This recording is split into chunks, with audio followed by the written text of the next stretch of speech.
Continuamos con nuestro estudio, vamos profundizando y avanzando en la reflexión sobre los libros sapienciales del Antiguo Testamento. Nos quedamos en la clase anterior ante esta pregunta: ¿literatura o tradición? Ya de alguna manera hemos afrontado este tema en las clases anteriores. Hemos dicho que literatura se refiere a un conjunto de libros específicos, que tradición se refiere a la presencia de elementos sapiencial incluso en otros bloques bíblicos que no sean de carácter sapiencial propiamente. Además, hemos escuchado a Whitebrae que él propone el concepto de tradición intelectual. Veamos un poco este material. En primer lugar, los autores ponen en tela de juicio el uso del término literatura y lo consideran inadecuado al conjunto del Antiguo Testamento. ¿Por qué? Dicen dos razones. Primero, porque la terminología sapiencial y todas las actitudes humanas que están de acuerdo con esta terminología, en sintonía con esta terminología, aparecen también en otros estratos literarios del Antiguo Testamento. Es prácticamente lo que ustedes han estudiado en la clase anterior, en el artículo la tradición sapiencial del Antiguo Testamento. Han visto en ese artículo cómo el elemento sapiencial está presente en el Pentateuco, está presente en los libros históricos, está presente en los libros proféticos, está presente en los salmos. Entonces, reducir el concepto sapiencial solamente a una literatura específica parece inadecuado, en primer lugar. Y en segundo lugar, podemos hablar de ejemplos de sabiduría fuera de los sapienciales. Por ejemplo, el vocabulario y el talante de ciertos salmos, en la formulación de las tradiciones proféticas de Amós, las tradiciones legales del Éxodo y de Números, las narraciones ya vistas de la creación y del pecado de Génesis 2 y 3. Y de hecho, vamos a su debido momento, vamos a profundizar en la teología de la creación, que es también fruto del pensamiento sapiencial de Israel, la teología de la creación. Encontramos elementos sapienciales en algunos segmentos de la historia de José, Génesis del 37 al 50, en amplias secciones de las narraciones de la sucesión del trono. Esta ya es historia deuteronomista, Segunda Samuel 9:20, Primera de Reyes 1 y 2, y descubrimos la presencia de lo sapiencial en géneros literarios bien diversos. Por lo tanto, esta presencia nos obliga a considerar secundario para nuestro propósito el término literatura. Los 5 libros que son aceptados casi unánimemente por todos los especialistas como sapienciales, y me refiero a Proverbios, Job, Eclesiastés, Eclesiástico y Sabiduría, pertenecen a distintas épocas. Este es el segundo problema. Pertenecen a distintas épocas y por lo tanto cada uno de estos libros tiene una coyuntura histórica distinta que lo ha generado. Y por lo tanto esta coyuntura hace que un libro sapiencial específico surja en medio de circunstancias distintas del otro libro sapiencial. Entonces, dependiendo de la época en que fue escrito, así será también el énfasis que el autor ponga al momento de escribir, hablando de los libros sapienciales específicos. Nacieron en un humus sociológico determinado y no necesariamente vinculado a formulaciones literarias. Originalmente no fueron escritos vinculados a una formulación literaria, sino más bien vinculados a una experiencia histórica, a una situación histórica precisa. Así, por ejemplo, en Proverbios podemos descubrir distintos estratos.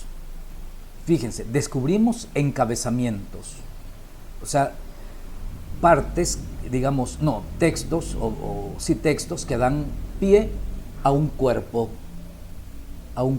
Por ejemplo, 1.1, ahí tenemos un encabezamiento. 10.1, ahí tenemos un encabezamiento. 22.17, tenemos un encabezamiento. 25.1, tenemos un encabezamiento. 30.1, tenemos un encabezamiento. Y 31.1. Me interesaría que vayan ustedes a los textos con su Biblia, vean el encabezamiento y luego el cuerpo que viene después, como que si se tratara de un libro específico o de un capítulo, mejor dicho, de una unidad grande que va del capítulo 1 hasta el capítulo 10, terminaría una primera unidad, si lo queremos llamar así, porque ahí tenemos un encabezamiento en 10.1. De 10.1 hasta 22.17. En 22.17 tenemos otro encabezamiento, es decir, el inicio de un nuevo apartado dentro del gran libro.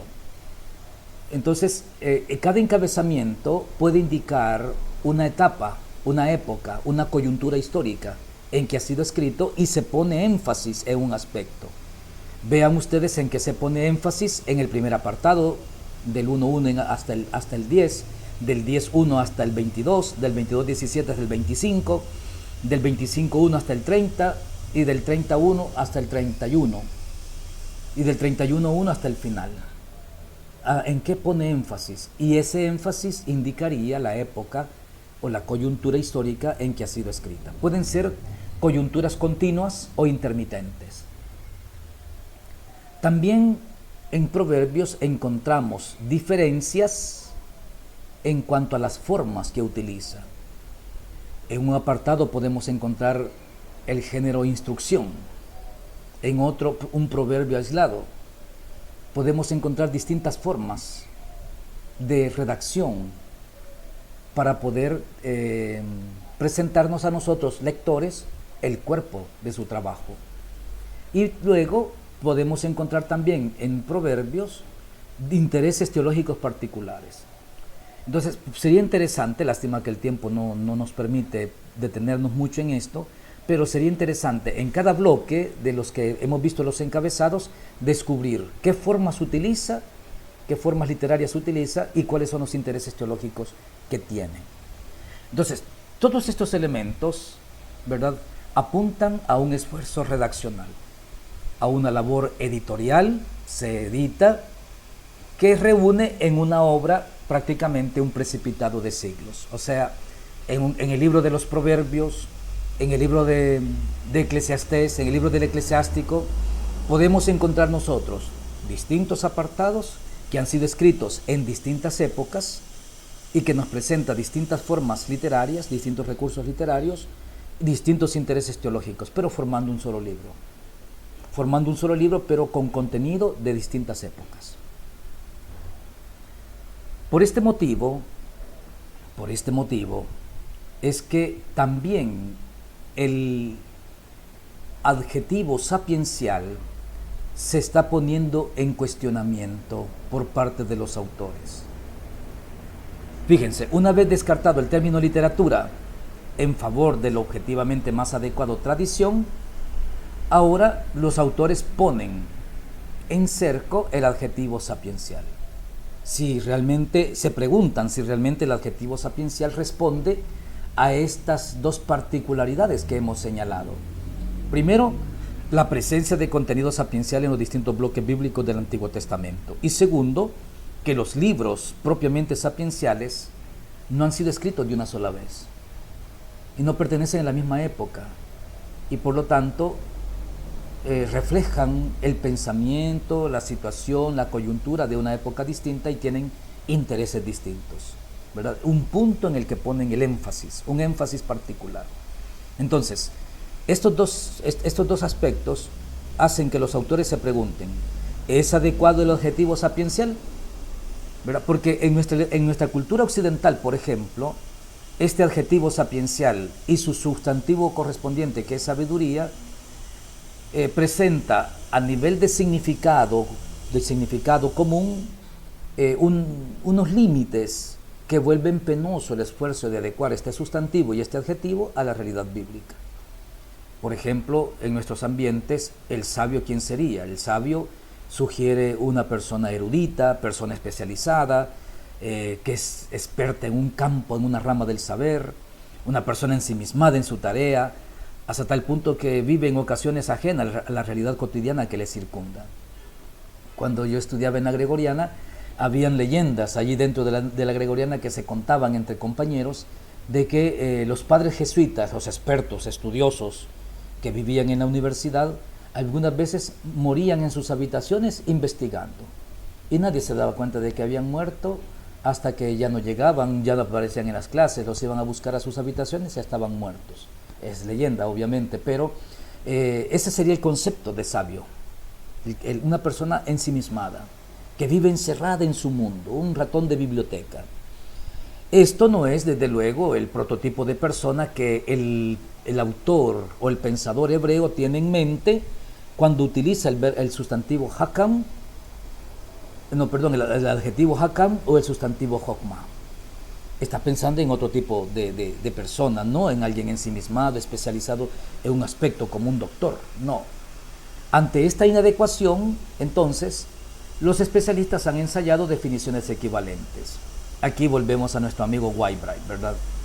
Él, en una de sus obras, resulta programática a este respecto, dado que para Whitebright el sustantivo hokmah, sabiduría, es sinónimo de inteligencia. Se recuerdan que Whitebright propuso la tradición intelectual. Y este sinónimo de inteligencia, él lo entiende en su sentido más amplio de capacidad, de actitud, de perspicacia, de eficacia. Y supuesto, el término hakam también, sin duda, alude a un miembro de una clase profesional de Israel. El adjetivo intelectual sería el más apropiado. Entonces, ahí sería tradición intelectual. Pero con el concepto intelectual nos encontramos también ante las mismas dificultades que nos plantea Sapiencial, porque en los libros sapienciales y en la tradición sapiencial del Antiguo Testamento, el adjetivo hakam no se le aplica solamente al pensador, sino que también se le aplica, los autores lo utilizan para referirse a personas que son especializadas en trabajos sencillos como el zapatero, como el timonel del barco, que realizan muy bien su trabajo. Y por otro lado, se aplica el adjetivo hakam incluso a personas de dudosa moralidad y que tienen habilidad incluso para ciertas artimañas. Un ejemplo lo tenemos aquí, en 2 Samuel 13:3. Aquí aparece un personaje llamado Jonadab. Yo les invito a que lo lean ustedes todo el texto para saber de qué se trata. Aquí aparece nuestro adjetivo hakam. Este personaje Jonadab en el libro de 2 Samuel es caracterizado por ciertas habilidades que no se las voy a decir, quiero que ustedes las descubran leyendo el texto. Entonces veamos el texto original, vean. Ulejamenun rea u shemo Jonadab ben Shimah Ahi David ve Jonadab ish hakam meod. Aquí tenemos nuestro adjetivo, vean, hakam. Ish significa hombre, hakam sabio, hombre sabio. La traducción que yo tengo dice, pero Amón tenía un amigo que se llamaba Jonadab, hijo de Simea, hermano de David, y Jonadab era un hombre muy astuto. Aquí lo traduce como astuto, hakam.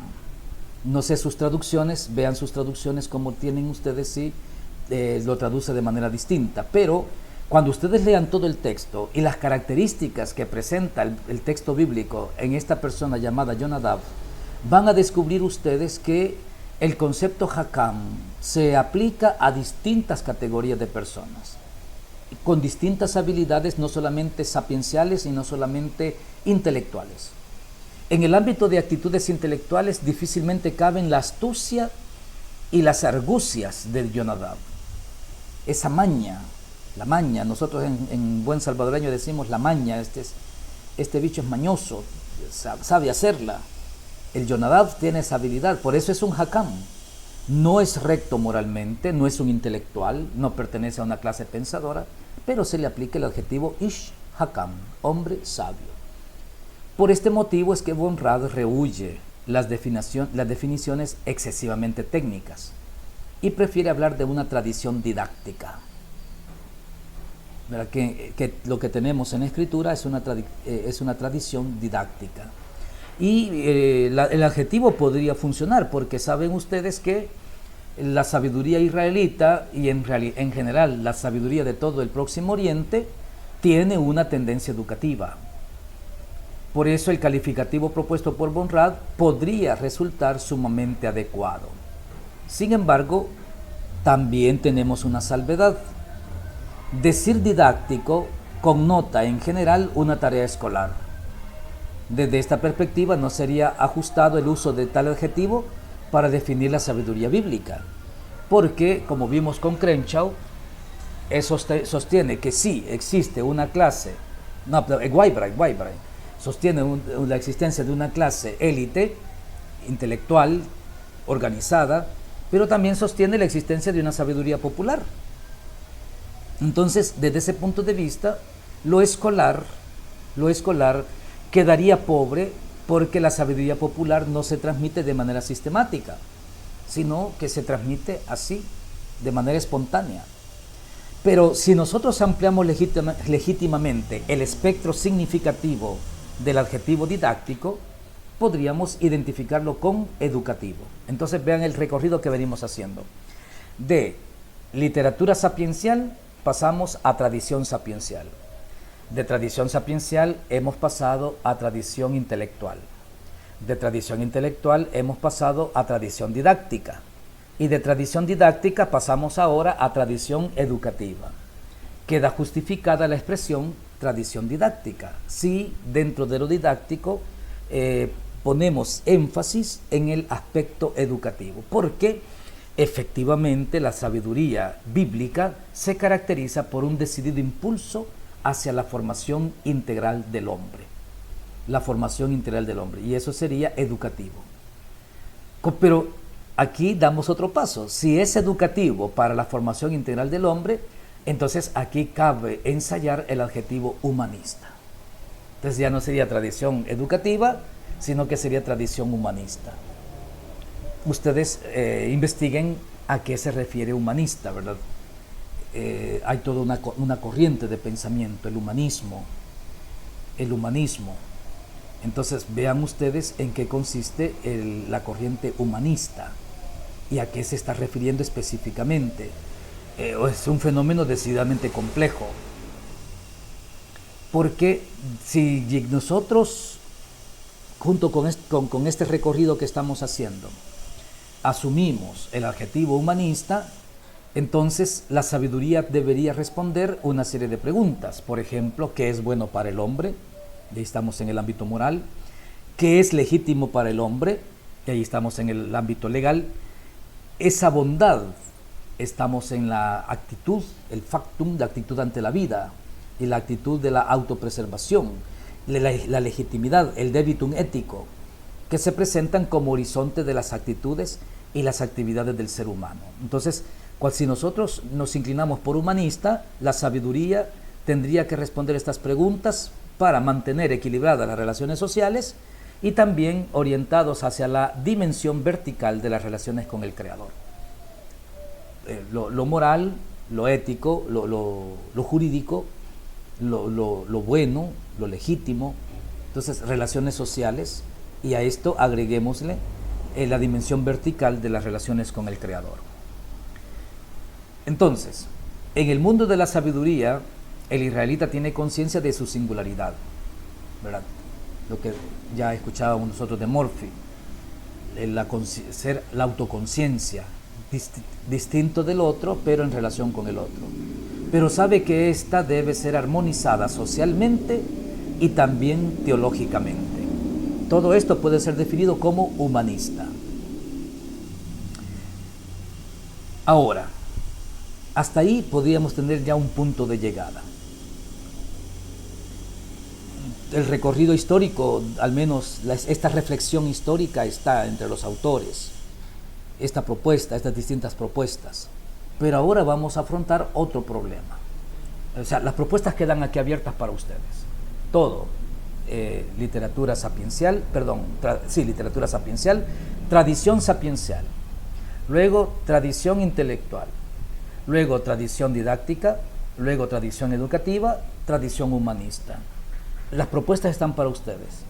Como estudiantes, ustedes pueden analizar cada una de las propuestas y hacer su propia opción. Al final, nosotros nos hemos quedado con literatura sapiencial y tradición sapiencial. Pero me interesa que ustedes profundicen este aspecto de humanista. ¿Por qué humanista? Todo lo que se desarrolló después en las corrientes filosóficas del humanismo y luego la ilustración enriquecen prácticamente este enfoque, definido como humanista. Pero ahora entremos a otro problema que nos presenta la sabiduría en Israel, al menos la sabiduría plasmada por escrito. Y es que esta sabiduría plasmada por escrito, haciendo un análisis y un estudio profundo de ella, los autores descubren que le falta dimensión histórica de la fe. Le falta dimensión histórica. Nosotros que estamos familiarizados con la historia, ¿verdad? La creación, la historia de los patriarcas, que termina con la muerte de José, la historia en Egipto, la historia de Moisés, la historia de los 40 años por el desierto, la historia de la conquista de la tierra, la historia del tiempo de los jueces, la historia de la monarquía, la caída de Samaria, la caída de Jerusalén, la deportación en Babilonia, la historia del retorno, la historia de la reconstrucción. Estamos empapados de historia, ¿verdad? Nosotros estamos empapados de historia, estamos familiarizados con la concepción de la historia, ¿verdad? Y la escritura, más que todo en la obra deuteronomista y también en los libros de los profetas, encontramos nosotros las características de esta historia, principalmente la dialéctica entre oferta, rechazo, pecado y redención. Ahora, como estudiosos ahora, que somos estudiosos del mundo sapiencial, nos podremos sorprender de que los libros sapienciales guardan silencio. El silencio de la literatura sapiencial al respecto de la historia de la fe. No hacen referencia a la historia. Ni Proverbios, ni Job, ni Coelet hacen referencia a la historia de su pueblo. No hay una connotación histórica. Incluso la visión que ofrece Ben Sirá de la historia de Israel en el libro del Eclesiástico, del capítulo 44 del 44 al 50, que quiero que lo lean, ¿verdad? Y saquen los elementos históricos que están ahí, para que ustedes puedan ver que no se aborda desde el punto de vista de la teología de la historia, sino más bien de los avatares de la sabiduría encarnada. No pone énfasis en el aspecto histórico, en la dimensión histórica. Será hasta el libro de la sabiduría, que es una obra tardía, siglo III, siglo II antes de Cristo. El libro de la sabiduría ofrece algunas claves novedosas. La sabiduría de Israel se interesa más por el individuo. La sabiduría de Israel se interesa más por la autorrealización del individuo que por la nación y por su destino histórico. Interesante, ¿verdad? Habría que leer detenidamente cada una de las 5 obras, todas, para poder percatarse de esta afirmación que estamos haciendo aquí, que la sabiduría de Israel se interesa más por el individuo, por la autorrealización del individuo, y no por la nación, y mucho menos por el destino histórico de la nación. Vean, el único camino histórico está en el libro de la sabiduría, del capítulo 10 al capítulo 19. En el capítulo 10, la sabiduría habla de la creación del mundo hasta el Éxodo, la salvación por la sabiduría desde Adán hasta Moisés. Aquí pueden leer todo el capítulo 10, luego el capítulo 11, versículo 1. El capítulo 10. Ahora, del capítulo 11, versículo 1 al capítulo 19, versículo 22, encontramos todo el resto del recorrido, el resto. En el capítulo 11, del 1 al 14, el agua, el Mar Rojo y las aguas de la fuente de Meribá. Capítulo 11, del versículo 15 al capítulo 12, versículo 27, habla de Egipto y la caracteriza por la falta de sabiduría y sus efectos. Luego viene del capítulo 13, versículo 1 al capítulo 15, versículo 19, de nuevo una teología de la creación como reflejo de la sabiduría de Dios. Luego viene el capítulo 16, del 1 al 4, presenta las plagas, las codornices desde un enfoque antitético. Luego en el 16, del 5 al 14, de nuevo las plagas, pero ahora las langostas en Egipto y la serpiente de bronce. Luego siempre en el capítulo 16, del 15 al 17, de nuevo las plagas, pero el granizo relacionado con el maná. Este es el enfoque antitético. Las langostas en antítesis con la serpiente, el granizo en antítesis con el maná.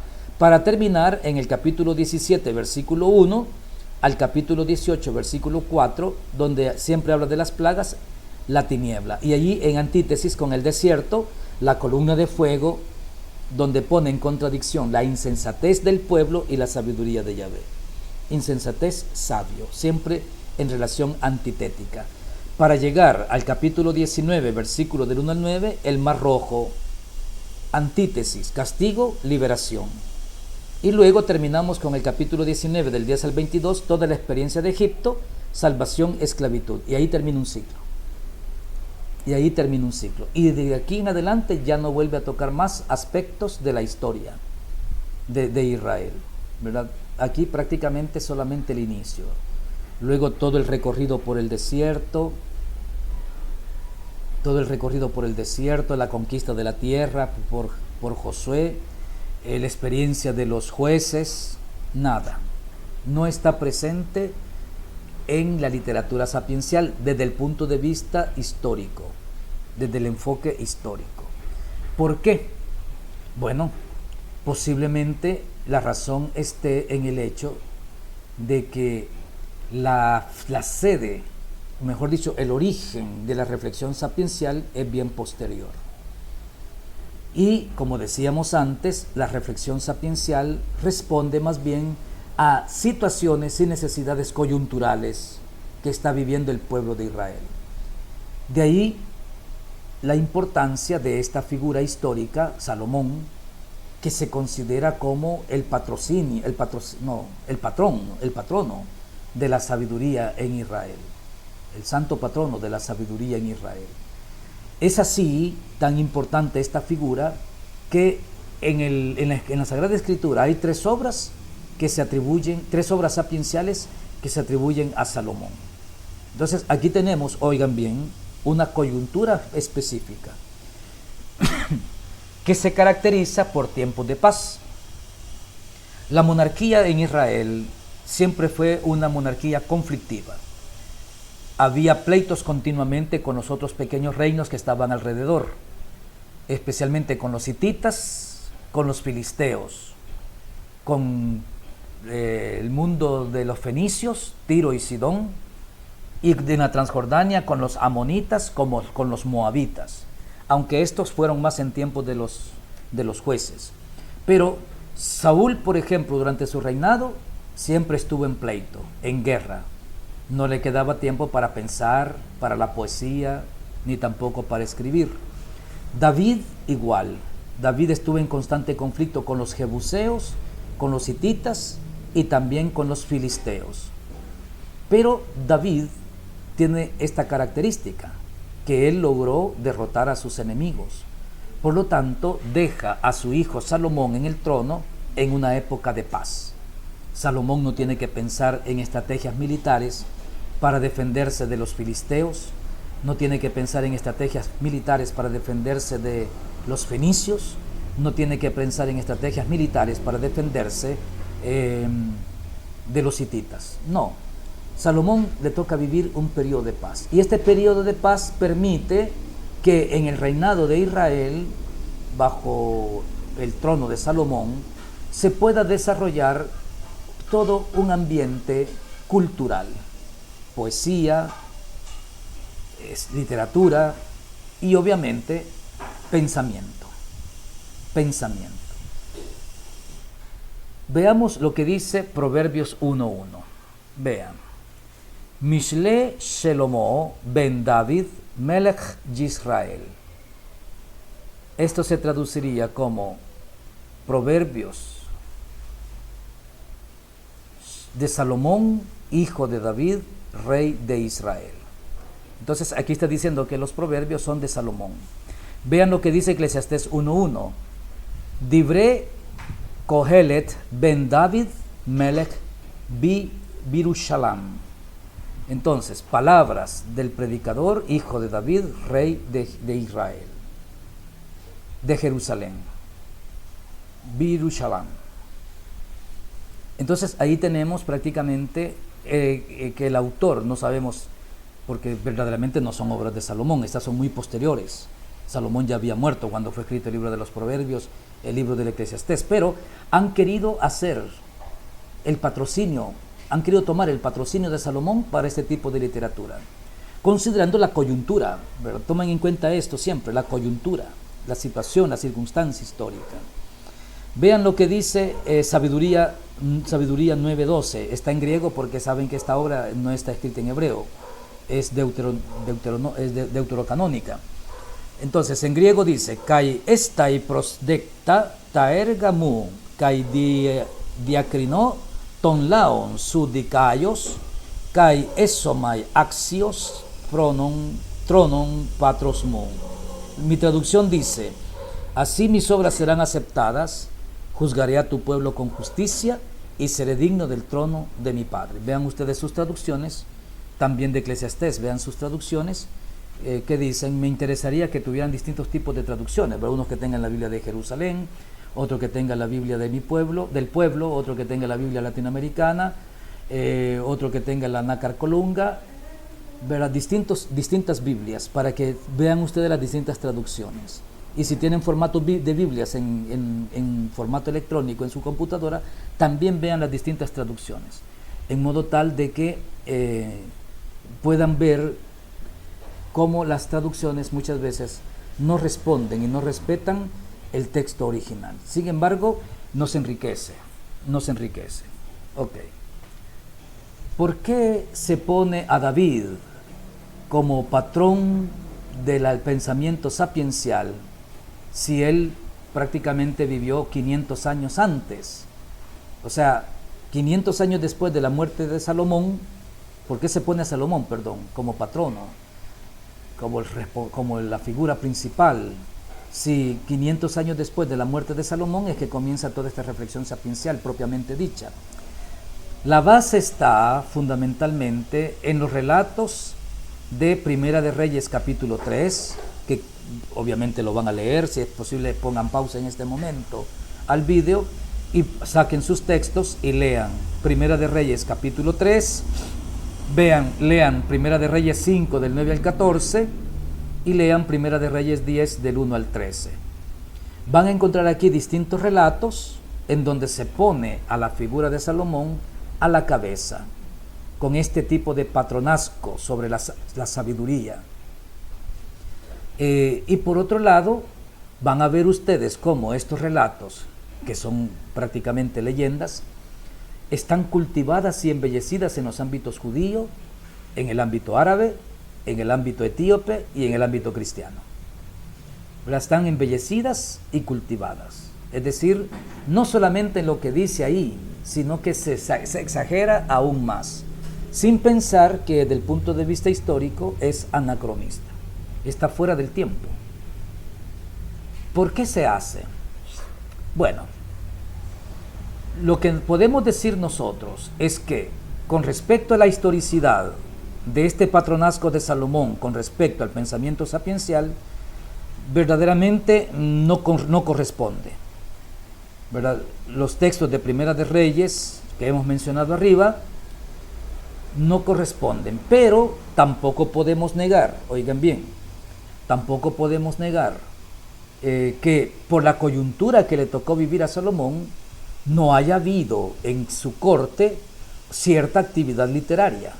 Posiblemente sí, tal vez no con la amplitud y la profundidad y toda la evolución y el desarrollo de pensamiento que encontramos en los libros sapienciales y en la tradición sapiencial, pero seguramente un mínimo de actividad literaria sí hubo en la época de Salomón, ¿verdad?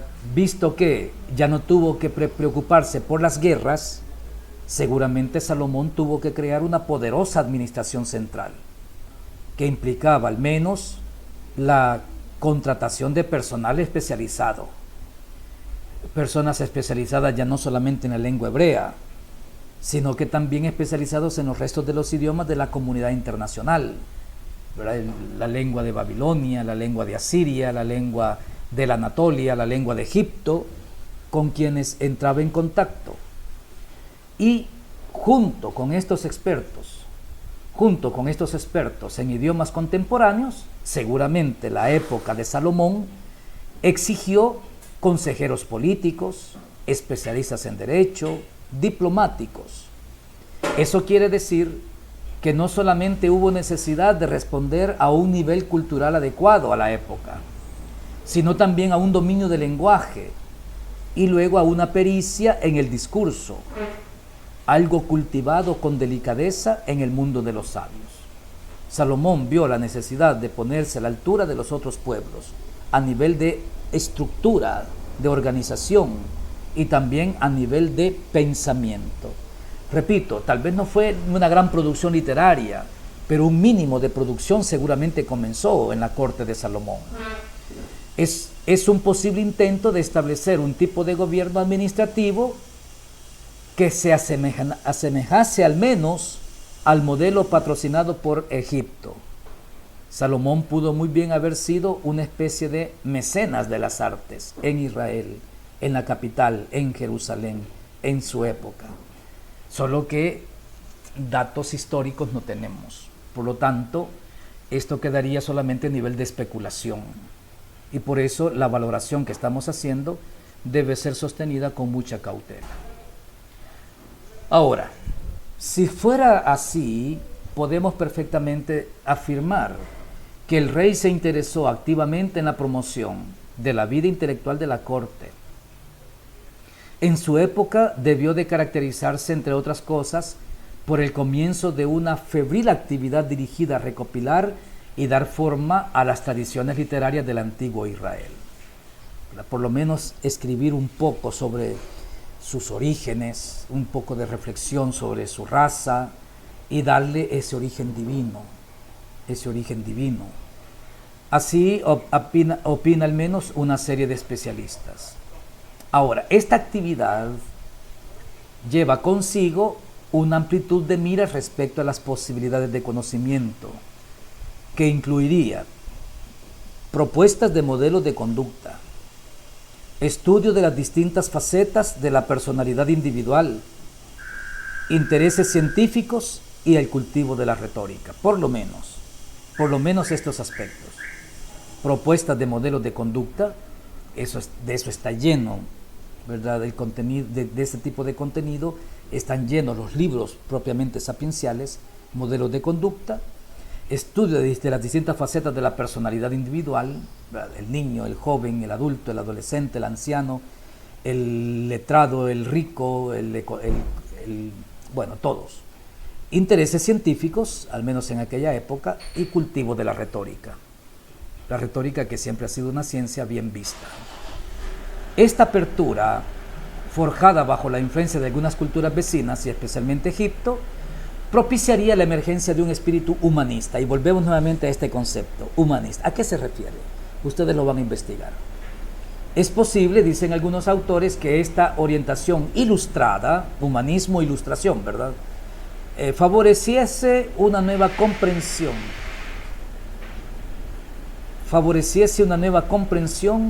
de la actividad de Dios entre la gente. Una nueva comprensión. Entonces, desde esta perspectiva humanista ilustrada, Dios ya no irrumpe directamente en los acontecimientos ordinarios de la vida del pueblo, de modo que su actividad solo podía ser percibida desde la fe. Desde la fe. Y es otra etapa del pensamiento sapiencial, la etapa religiosa. Vamos a ver después estas etapas, ¿verdad?, cómo está plasmado en los libros sapienciales. De todas maneras, la época de Salomón debió de caracterizarse por el cultivo de novedades culturales, que en la época de David no se pudo, mucho menos en la época de Saúl, ni tampoco en la época de los jueces. Estas novedades culturales, postuladas necesariamente por la puesta en marcha de la maquinaria del Estado y por el incremento de las relaciones políticas y comerciales. Y tomando identidad Israel y tomando identidad Jerusalén como capital, en relación diplomática con otras naciones, exigió a Israel ponerse a la altura a nivel político y también a nivel comercial. Entonces, elevar su nivel cultural y elevar su educación.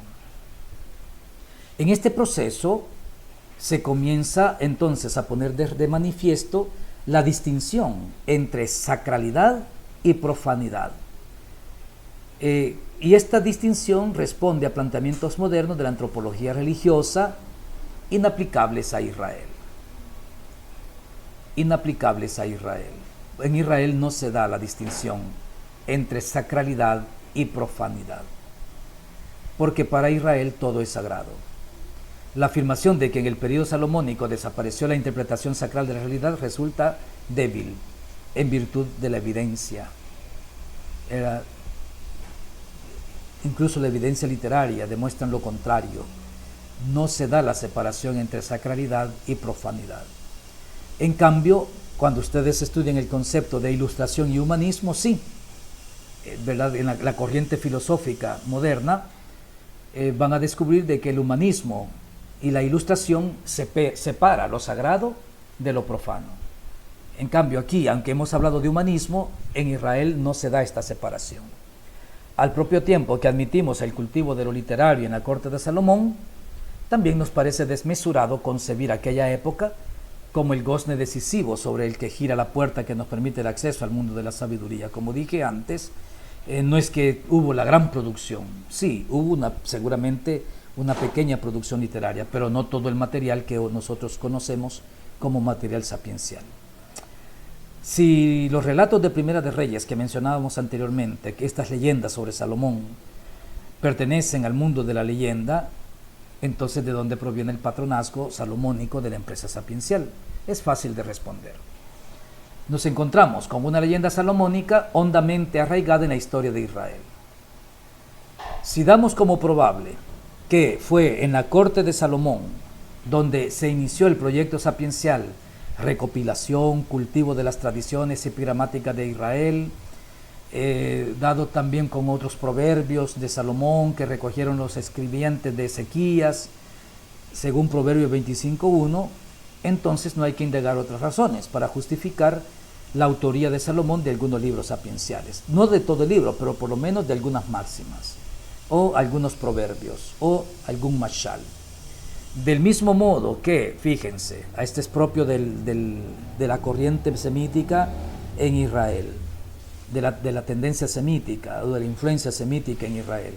Así como a David, vean, así como a David se le consideró autor de numerosos salmos, y así como a Moisés se le consideró el autor del corpus legal del Pentateuco, de la Torá, así a Salomón se le considera como el cultivador de la sabiduría, ¿verdad? Como el cultivador de la sabiduría. Por lo tanto, son solamente figuras simbólicas. Figuras simbólicas. Nos quedamos aquí. La próxima clase vamos a ver la complejidad del fenómeno de la sabiduría en Israel. Continuamos acercándonos al vocablo de la sabiduría y hoy en este apartado nos vamos a dedicar a descubrir a qué tipo de persona los autores sagrados aplican el adjetivo hakam y el sustantivo hokma. Espero que la clase haya quedado clara y ustedes estudien porque podría parecerles que el contenido es sencillo, pero al momento de estudiar puede haber confusiones y al momento de responder el examen todavía.